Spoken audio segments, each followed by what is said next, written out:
लालची पति। सीमा और करण अपनी जिंदगी से ज्यादा खुश नहीं थे। उनकी शादी को अब 1 साल हो चुका था।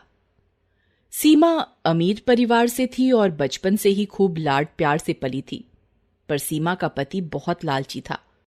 क्योंकि सीमा इतनी अमीर होते हुए भी उसके पिता से कभी भी आर्थिक मदद नहीं मांगती थी। इस बात से करण काफी परेशान था। उधर सीमा की मां दिन रात अपनी बेटी की खुशी की दुआ मांगती और सीमा के पिताजी से कहती, आप क्यों नहीं सीमा की मदद करते हो? आखिर यह सब रुपए घर किसके लिए हैं? उसका यह हाल देख मेरा दिल भर आता है।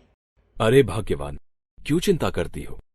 मैं चाहता हूं कि वह जीवन में खुद संघर्ष करके जीवन का सही मूल्य पहचाने।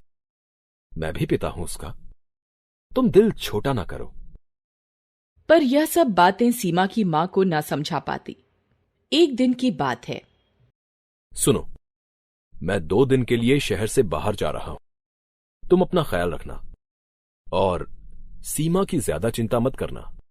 ठीक है। ऐसा कहकर सीमा के पिताजी गाड़ी से चले जाते हैं। पर मां तो मां होती है। सीमा की मां ने तुरंत दामाद जी को फोन किया और अपने घर खाने पर बुला लिया।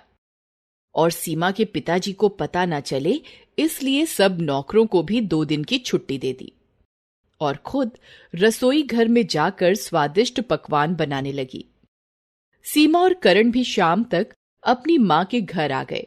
मां ने बड़े चाव से दोनों को खाना खिलाया और विदाई देते हुए सीमा की मां ने सीमा की पसंदीदा गुजिया एक डिब्बे में दी।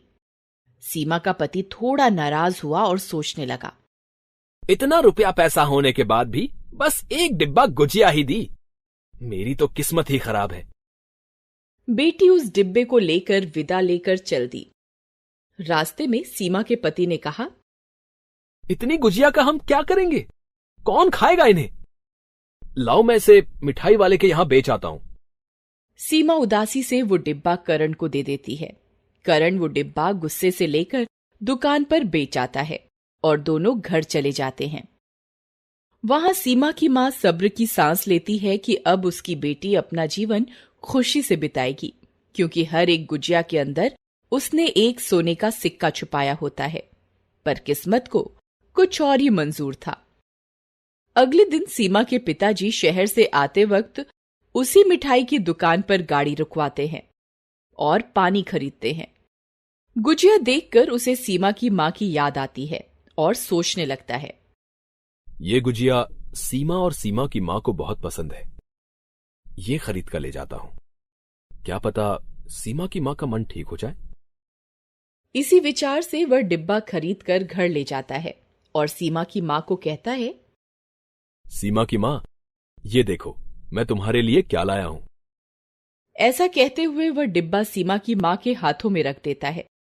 डिब्बा देखते ही सीमा की मां की आंखों से आंसू बहने लगते हैं और सीमा के पिताजी रोने का कारण पूछने पर वह सब सच सच बताती है कि कैसे ये दिए हुए सोने के सिक्के उसी के पास वापस आ गए। Thanks for watching.